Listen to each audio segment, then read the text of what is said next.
This is Wanted Down Under, the show that takes a British family and catapults them 10,000 miles across the world in search of a better life. Today, we're following the Gibbs family.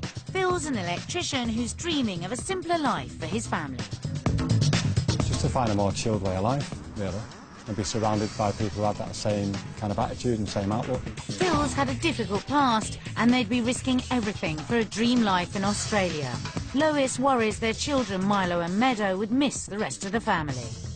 They do need the family, they do need support, and they do have it here.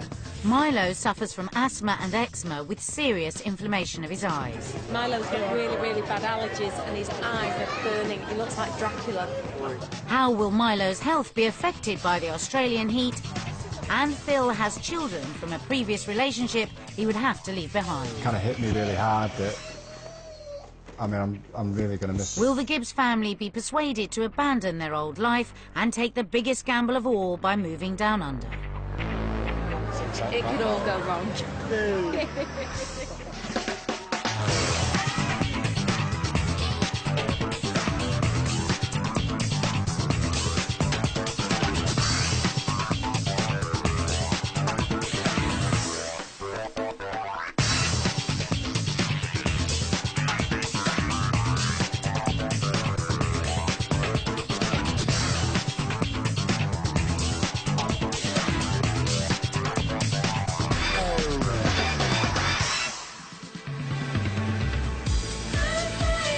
If you're under 45 and have a skill that's in demand, you could be fast-tracked to a new life down under.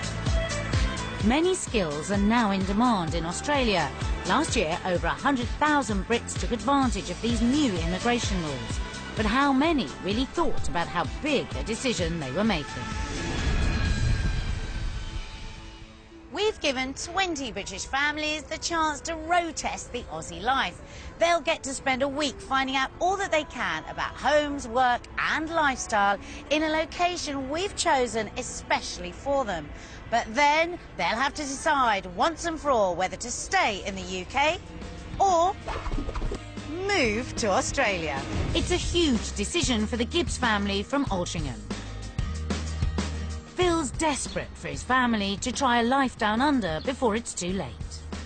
I regret a lot of people are. He's not taking enough risks, and I'm quite happy to take risks, you know. But maybe it's nothing more than a midlife crisis. In 40, like, I could have gone out and bought myself an Harley Davidson or something, you know what I mean? So no Harley Davidson for him.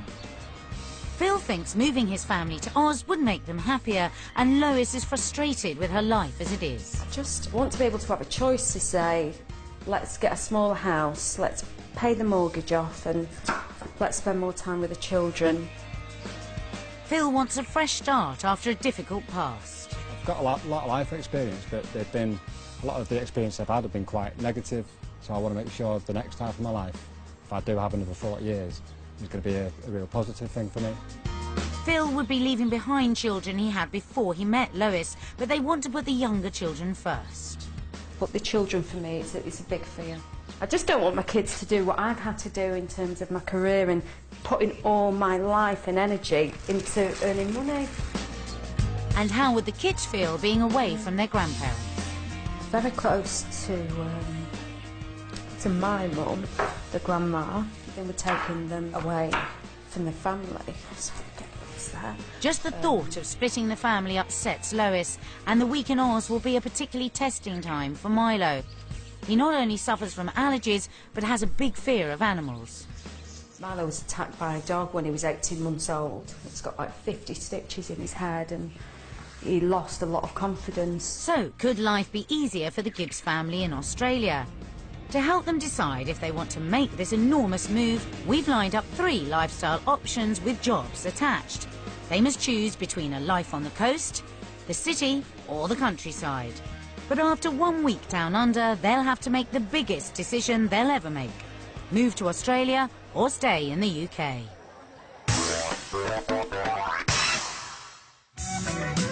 It's the day before they go, and the Gibbs still don't know exactly where we're sending them. I'm meeting them at Australia House in London to show them the 3 different jobs and lifestyles. They must make an instant choice which one they want to try before making the biggest decision of all, whether to emigrate or not. OK, Gibbs family, welcome to Australia House. Very, very soon. In fact, just tomorrow, you're off to Australia yourselves. Yes, we are. You don't know where you're going. Would you like me to tell you? Yes. Well, you're going to be going to Queensland. Right. And we've set up 3 different options for you. 3 different jobs and 3 very different lifestyles. So, would you like to have a look at the first one? Yes. This is on the coast.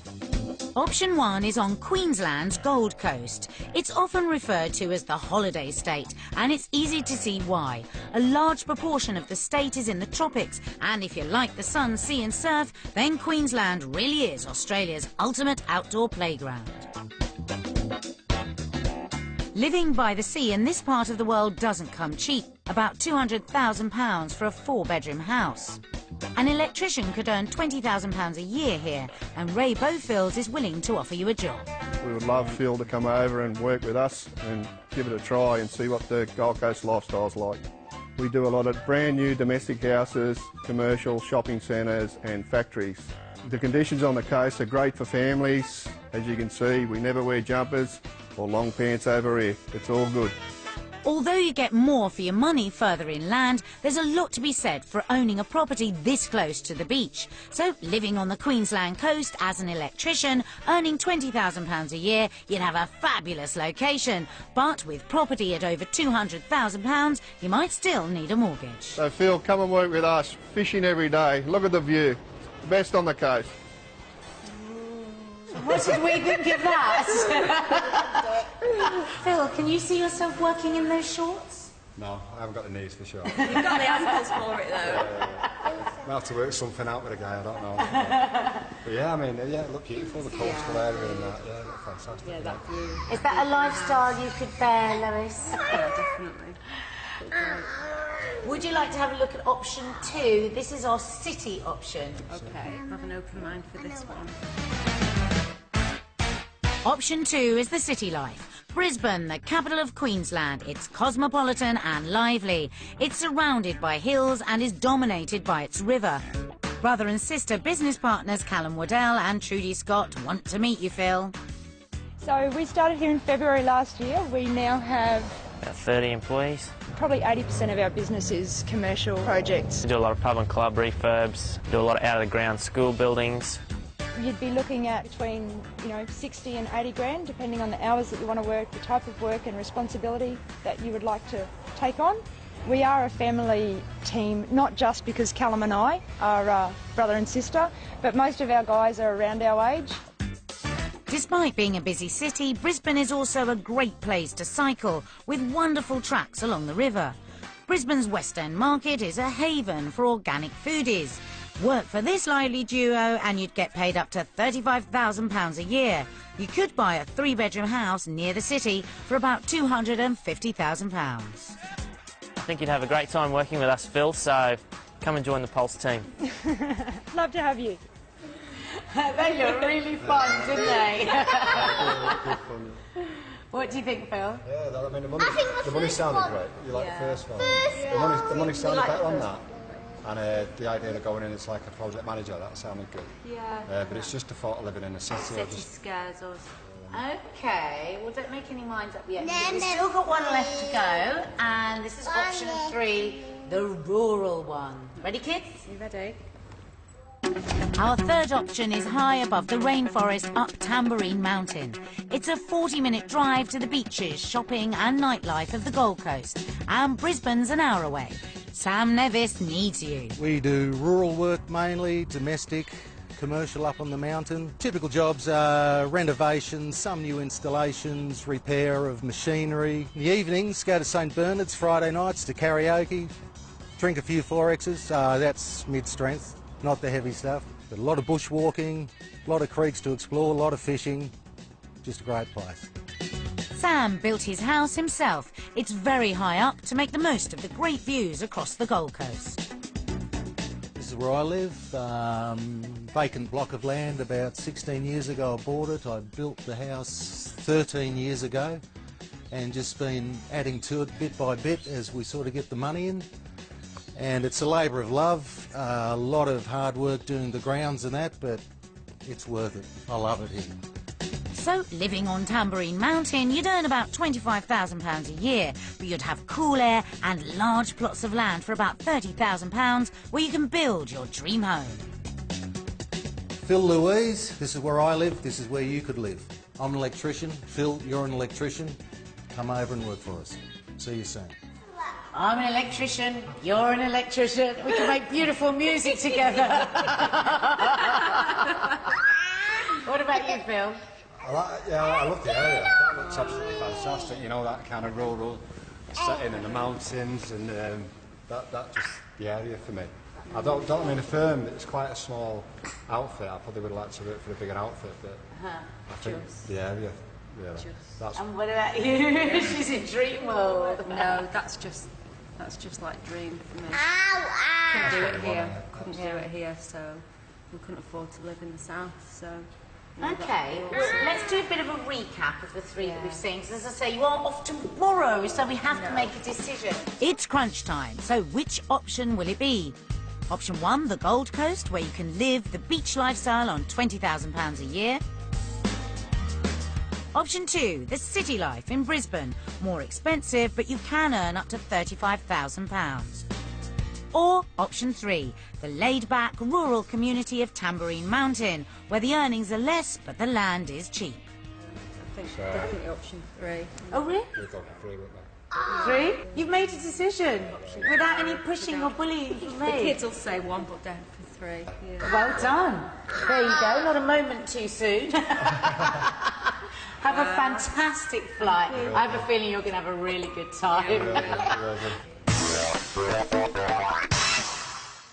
So, Phil and Lois have chosen to spend their life-changing week in the rural mountains of Queensland. But will it persuade them to spend the rest of their lives there? After 23 hours in the air, they arrive apprehensive and exhausted. It was tiring, yeah, it was. 24 hours. Yeah, really just exhausting. Phil's got big doubts about what they'll discover. The pay for the jobs, if you find out that the jobs aren't well paid, or if you find out that it's going to be difficult to get work, or the kids don't enjoy the lifestyle. Lois is anxious about fitting in. I think the worst thing that could happen this week is that we dislike the Australians and that the accent grates a bit too much. I think, yeah, that's a fear. And Milo's sensitive eyes are a real concern. Milo's got really, really bad allergies and his eyes are burning. He looks like Dracula. You're going to show the camera your eyes. They were worse in Singapore, weren't they, son? Yeah, they were worse.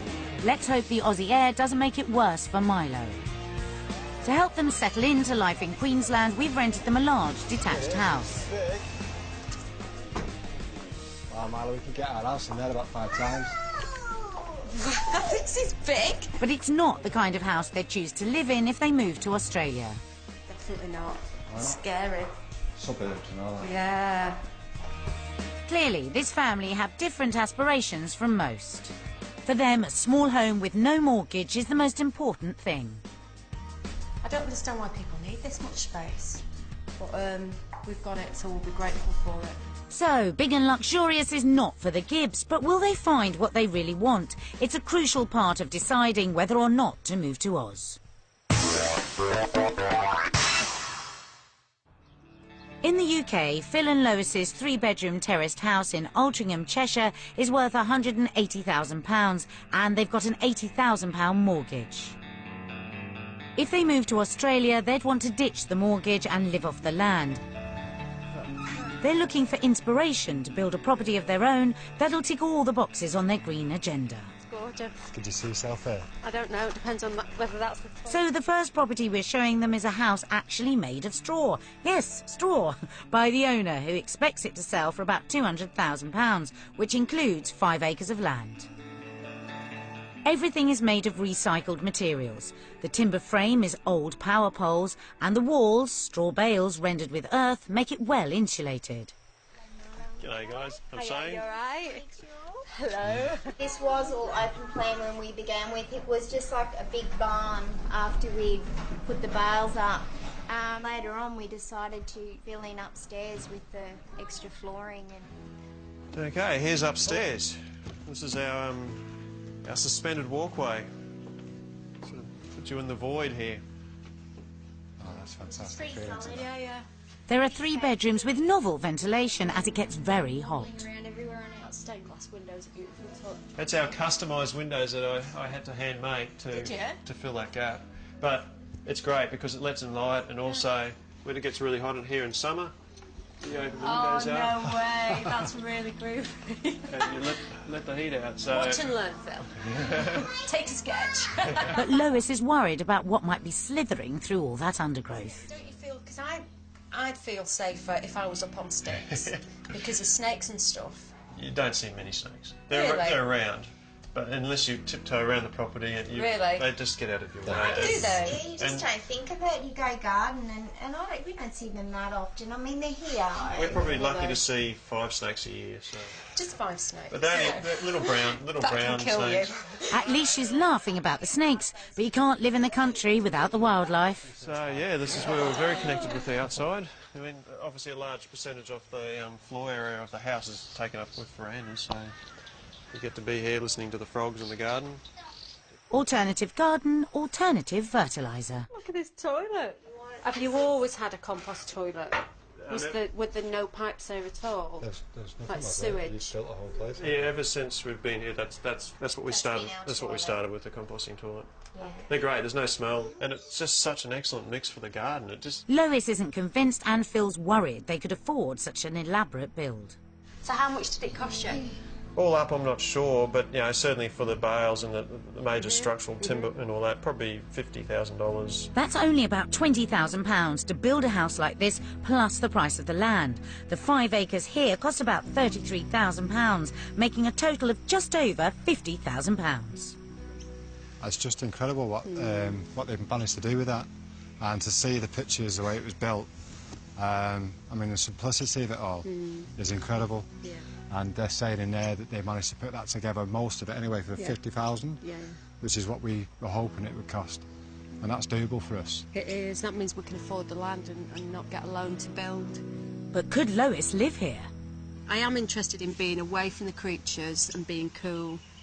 You've got to stay safe. You can stay No, back because in you've England. scared me, because it's like you've got to shake your shoes. You know, you're going to get killed by a spider if you go in the garden. So it does freak me out a bit, because we're not used to all this, you know.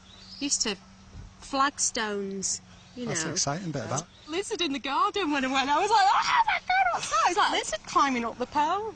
It was so hot, let's go somewhere else. Perhaps they'll prefer the fresher air 1,000 feet higher on the plateau of Tambourine Mountain. A community of 3 small villages enjoys views across the valley floor, and houses are often set in the cooling shade of the palms. Welcome to the mountain. It's a lovely place to live. Property number 2 is a 4-bedroom house in an acre of its own rainforest. It's on for $500,000 Aussie dollars, about £200,000. It's the size of these verandas. Yeah, Timber floors through. These are all hardwood floors. Very hard wearing and very easy to look after. You just run a duster over them. Again, Lois is concerned about the wildlife and bugs. Have you not got them flying things in here? No, this is the thing about the mountain. We don't seem to have a major insect problem. Right. You're buying a house in the mountain now, yeah? Yeah, right, he's That's lying. you've done.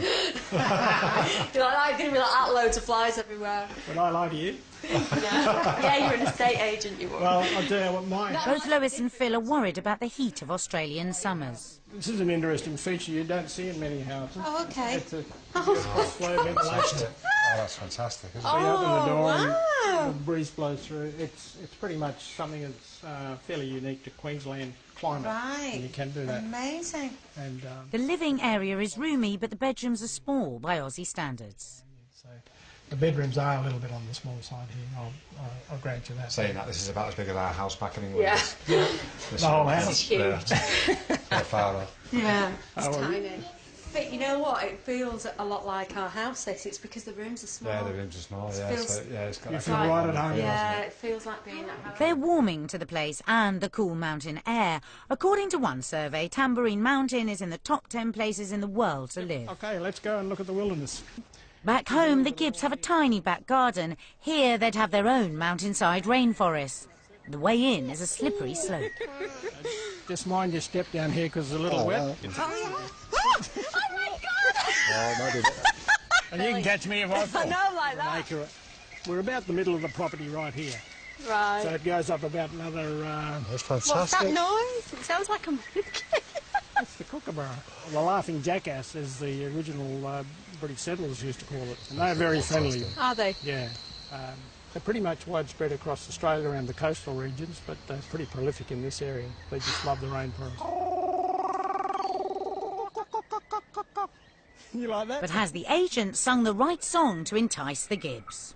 Apparently it doesn't get above 30 degrees, so that's a major plus factor. We didn't realise it'd be so cool up in the mountains, so yeah, it's great. It's weird the way that you can change from place to place. You know, when you're on the coast, you want to live on the coast. When you're in the mountains, you want to live on the mountains. But this is really special. Staying high, on to house number 3. It was built by its British expat owners for just over £100,000, and they even shipped over their old London bus. She's very unusual here in this country, isn't she? We just wanted you to be more at home. Yeah. Welcome to Faux Fun Welcome. Cottage. Lovely to see you. Faux Fun Cottage might look old, but it was built only 4 years ago.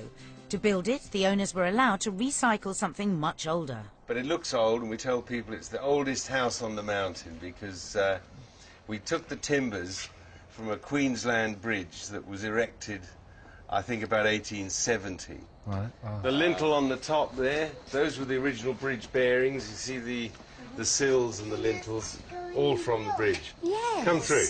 Yeah. Oh, fantastic. It certainly has a homely, cottagey feel, and Phil's getting more and more interested in home building. And who did the build on this? I did. We did.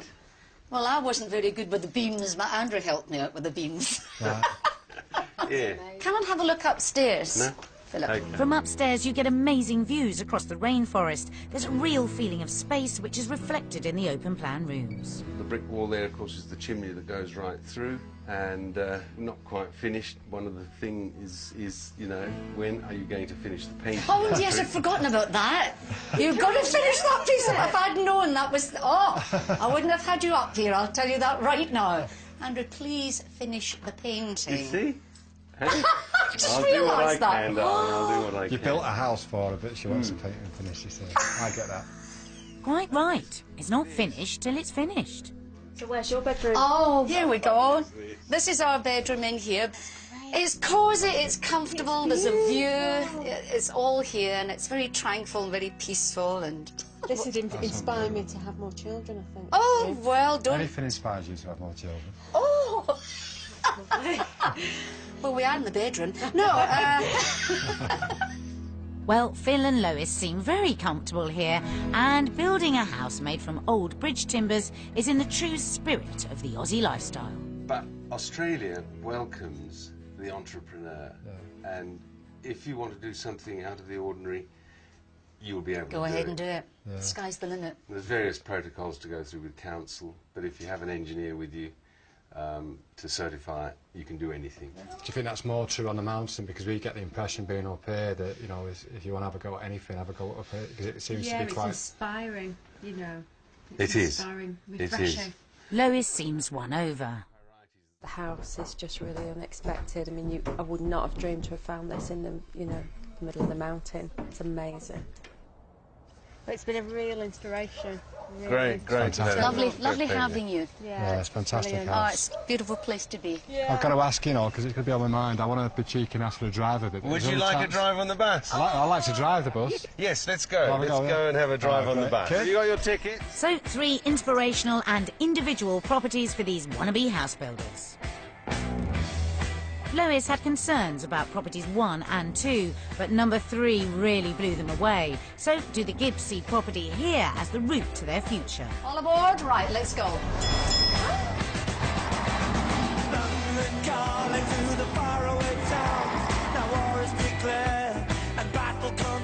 It's vote time. When it comes to Aussie properties, have the Gibbs been taken for a ride, or are they just the ticket? Australia is freer, and I think we'll be able to build a property that we want to live in, not that we're told to live in. It's just another world, isn't it? It's just fantastic. What do we think then, guys? Australia! Yeah!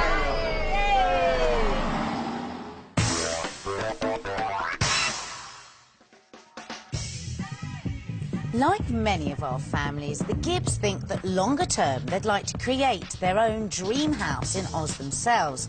But how easy is it to build your own home here? This is an eco-village an hour south of Brisbane, where would-be property owners are encouraged to build using renewable materials and following designs that won't pollute the environment. There are 40 plots ranging from about £75,000 up to £140,000, where you have to follow strict green building rules like recycling all water and waste using solar power. Alternatively, here's a convenient Aussie way of achieving your dream house without getting your hands dirty. Go shopping at a house supermarket. Peter Osterhager from the Master Builders Federation explains the advantages. The concept of display villages has been operating by the master builders for about 30 years now. What we do is we will go in with the developer and get our members to build a display home, and so people from the public can go around, pick the one which they want, and then have that home built on their block of land. Large plots of land are fairly easy to come by, especially the further away you get from the big cities. Land prices are going up now. About $200,000 for a block of land, and then you can build a house ranging from $120,000 till the sky's the limit. So it's very affordable to build your own home in Queensland. So a building plot costs about £80,000 and you pay from £50,000 up to build the house, and there are other incentives. There are many good reasons to build your own home. Firstly, you get the 6-year, 3-month warranty on the home. And if you become a naturalised Australian citizen, then first home buyers will get a federal government grant of $14,000 to assist them in building their new home. In Australia, we have a saying called the Australian dream, and that is the dream of owning your own home. And the Gibbs could make that dream their reality by self-building, as long as Phil could earn enough. The Gibbs loved the self-build homes they've seen around Brisbane, and it's certainly got them thinking about what it would be like to live here. But what about work? It's time for Phil to try out some of the jobs that might be on offer for someone with his skills. Back in the UK, Phil manages up to 50 other electricians, but down under it's his practical skills that would earn him his work visa. So Phil's going to have to pick up a screwdriver again. He's trying out a job with Sam Nevis. Hi, Sam. How are you, mate? Yeah, I'm doing well, Good night's sleep. Ready to do a bit this morning? Yeah, I am. Good on you. Recent changes to the entry rules mean that for the first time, people like Phil, who are under 45, have a great chance of qualifying for a visa. This is the house, Phil. Robin's up on the roof doing the connections up there. We'll go out the back, connect up the isolator and see how we go from there.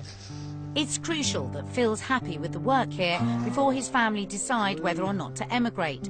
But the Oz sun is proving a mixed blessing. It's nice doing this in the sun rather than in a downpour of rain and about 5 layers of clothing on.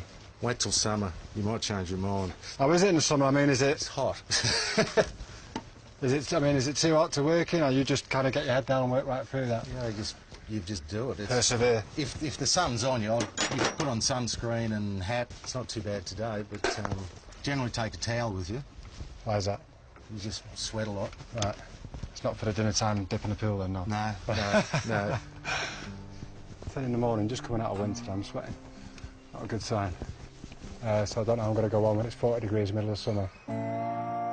And if he thinks it's hot outside, wait till he feels the heat, where he'll have to work high in the loft. But that's not the most serious thing to worry about. We thought about the spiders and the snakes and that, but coming up here now, it's just kind of hit me that there may be something up there that's going to kill me and I ain't going to come back down, so I'm just going to be a little bit more careful than I would be in the UK, I suppose.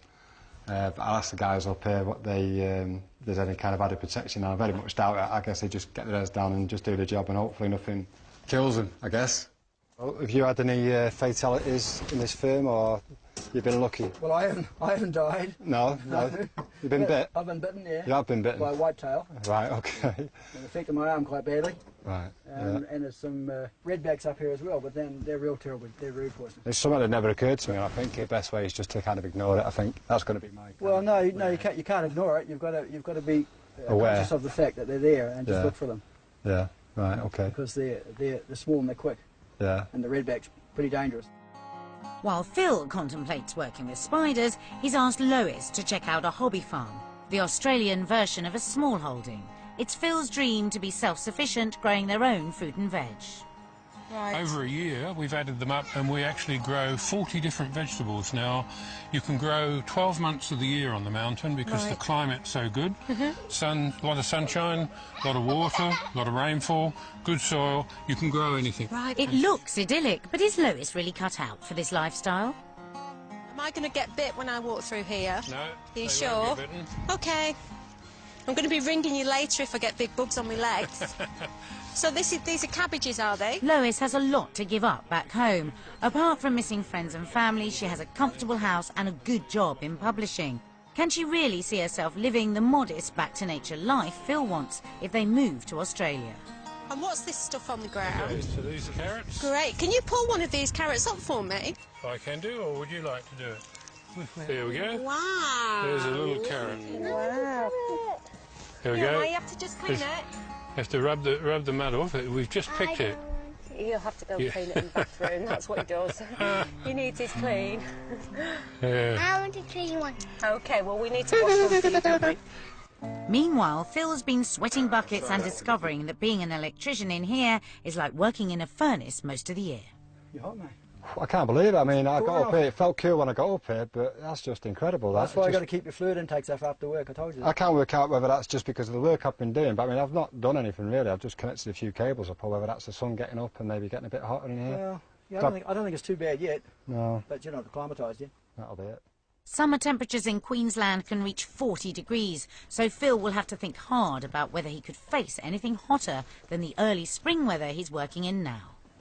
Phil's also worried that he won't be able to earn anything like what he makes in the UK.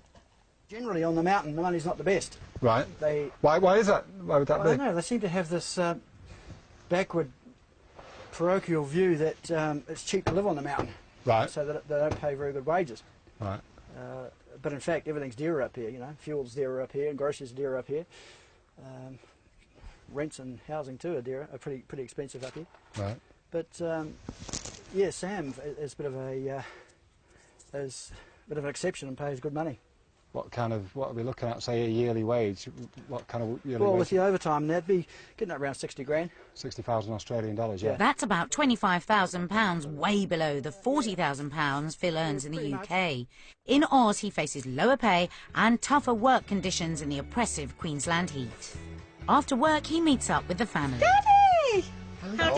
How did the job go? Yeah, it was good. Was it? Yeah, and I travelled halfway around the world and ended up in an asset, right? But no, So, when he compares it with the UK, what's Phil's verdict on work?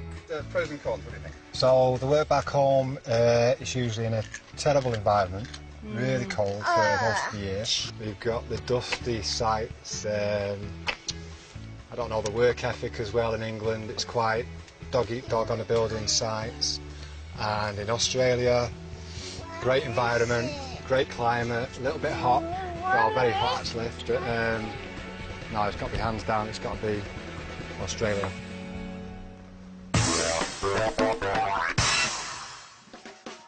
The Gibbs family love the idea of building their own Aussie house, but as they head for their big decision, there are still problems to overcome.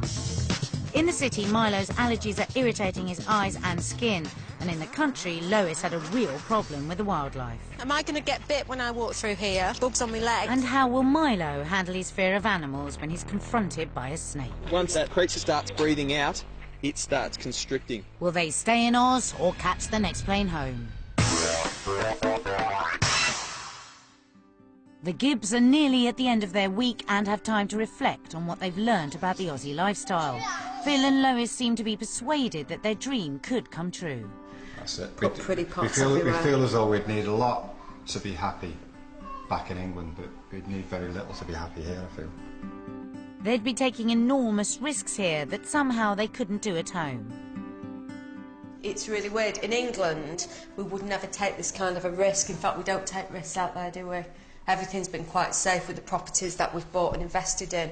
But coming over here, it feels like we're allowed to take risks. But before they can make any decision about moving here, Lois needs to conquer her fears of the Aussie wildlife, and Milo shares his mother's apprehension. He was attacked by a dog when he was a toddler. He had 60 stitches in his head. When he was only 18 months old, we could have lost him. Ever since, Milo has been petrified of animals, so the family have ventured into Binabura Rainforest Park, where a ranger has agreed to help them confront the wildlife. You know, he's been through quite a lot in terms of animals and trust. So how will Milo react to a snake? Now these ones here, they're part of the constrictor families. For a little creature like this, that can fit a mouse in its mouth there. And once the prey comes past, they'll jump out, strike onto it and hold onto it. And then once that creature starts breathing out, it starts constricting. Milo's holding his nerve, but can he hold the snake? Just hold very gently and you don't be scared, otherwise she can sense if you're scared.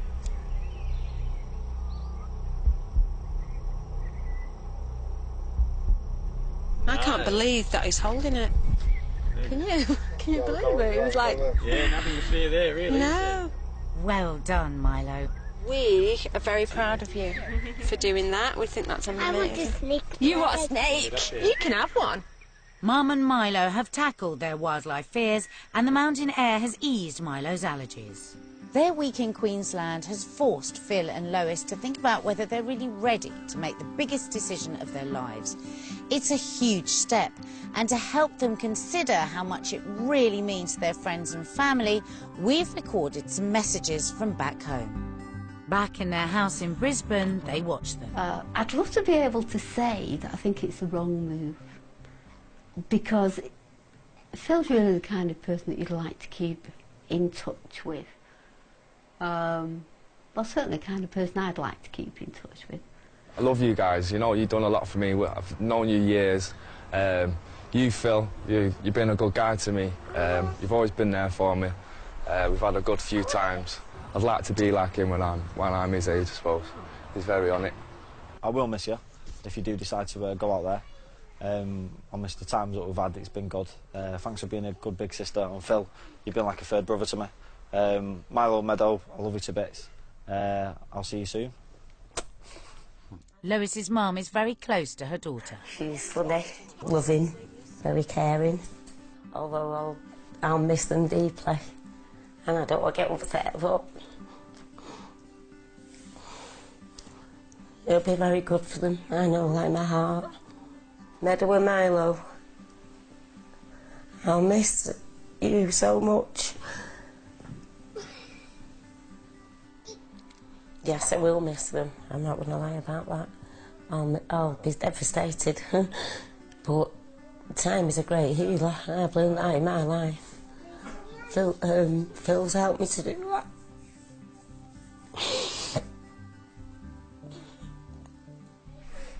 No? I was. I think that was really surprising for me. Was it? Yeah. Are you filling up? Yeah, a little bit maybe. No. Sad to see Mum. And that kind of... Yeah, she's upset. She's upset. She'll really miss the children, won't she? Yeah. We spent lots of time with all of those people, and we've had some amazing times with them as well, and they've seen us come and grow, you know, with our family and, you know, with each other. So, you know, they've seen good times and bad times with us, so, you know, it means a lot for them to, you know, to express the way that they feel. I'm usually the emotional one, and Phil's usually keeps his feelings to himself, but I was quite shocked. Phil was getting quite choked then. But what about the kids? How does Lois think moving to Australia would affect them? I feel sorry for the kids, really, because they love where we live. Milo is a real home bird. He loves his home. He loves being in the house. Yeah. And yeah, I think it's feel sorry for the kids. But for Phil, the decision is even harder. For me, I'm getting more kind of emotional thinking of the stuff that I'm leaving behind as far as my kids outside of this relationship. I feel like I'm a good dad, but it's taken me a long time to become a good dad, and I've made some big mistakes in the past. He has a son, Jay, from a previous relationship. Jay, he's turning 18 next year, So I suppose I was thinking about him, and it's kind of sinking in that, I mean, I see very little of him now, and if I'm on the other side of the world I'll see even less. So it's kind of hit me really hard that, I mean, I'm really going to miss him. You know, if I had children in the UK outside this family, you know. I think that's what's hit me. I think watching that is, there's a lot of loose ends there for me to tie up. So, in the end, will Phil's heart tell him to stay in the UK for the sake of his other children, or move to Australia and make a fresh start with his new family? After the highs and lows of an extraordinary week, the Gibbs have to make a decision. Is moving to Australia what they all really want? It's time to put their future to a final vote. For Lois Gibbs, a week in Australia has been a revelation. She's liked some of the self-built houses she's seen. I would not have dreamed to have found this in the, you know, the middle of the mountain. It's amazing. But she's not suited to the heat or the wildlife, and living the good life in the middle of nowhere may not be right for her. No, because you've scared me, because it's like you've got to shake your shoes, you know, you're going to get killed by a spider if you go in the garden. So it does freak me out a bit. Being so far from friends and family has really made her appreciate the ties she's got back home. I really miss my family, and I think my mum will really miss the kids, like. Milo and Meadow have enjoyed the outdoor life, and it even seems to have cured Milo's allergies. It was fantastic in the rainforest. And his eyes, and his skin as well has been brilliant as well. So it's been amazing. But Lois worries about the kids missing their grandma. I feel sorry for the kids, really, because they love where we live. They've thought hard about emigrating. I think we both decided around the same time we want a bit more out of life. Phil's been inspired about what he could build here. They're saying in there that they managed to put that together, most of it anyway, for 50,000, which is what we were hoping it would cost. But he's had a challenging week discovering the jobs here are badly paid compared to the UK, and conditions can be difficult. You hot, mate? I can't believe it. I mean, I got up here, it felt cool when I got up here, but that's just incredible, that. He's also been hit hard by the reality of moving so far away from his son, Jay. I see very little of him now. If I'm on the other side of the world, I'll see even less. So, how will they vote? Ooh, where should we go? Where are the kids going? Kids are going to Australia! Despite their worries, the Gibbs have decided Australia is the right choice and where they plan to live the rest of their lives. Spending a week 10,000 miles away has forced the Gibbs to come face to face with the reality of leaving friends and family behind. Emigrating to Australia is one of the toughest decisions they'll ever make.